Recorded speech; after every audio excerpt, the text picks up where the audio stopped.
حضرت امام علی علیہ السلام کی خدمت میں ایک شخص آیا اور دست ادب کو جوڑ کے عرض کرنے لگا کہ یا علی، سب سے خطرناک نشہ کون سا ہے؟ بس یہ کہنا تھا۔ امام علی علیہ السلام نے فرمایا، سب سے خطرناک نشہ تکبر اور غرور کا ہے۔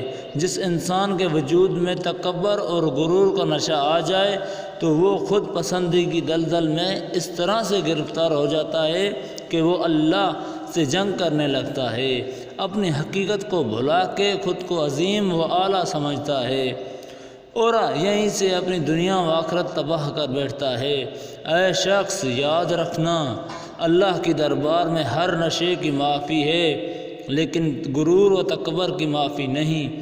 میں نے اللہ کے رسول صلی اللہ علیہ وآلہ وسلم سے سنا کہ روز محشر میں وہ لوگ جو غرور و تکبر کرتے تھے وہ سب سے الگ کھڑے ہوں گے اور اللہ جن و انس سے مخاطب ہو کے کہنے لگے گا کہ یہ وہی لوگ ہیں جو بڑائی کرتے تھے، اور وہ روتے رہیں گے اور پھر اللہ ان کا ٹھکانہ دوزخ بنا دے گا۔ لائک، شیئر اور ہمارا یوٹیوب چینل پیغام نجات ضرور سبسکرائب کریں۔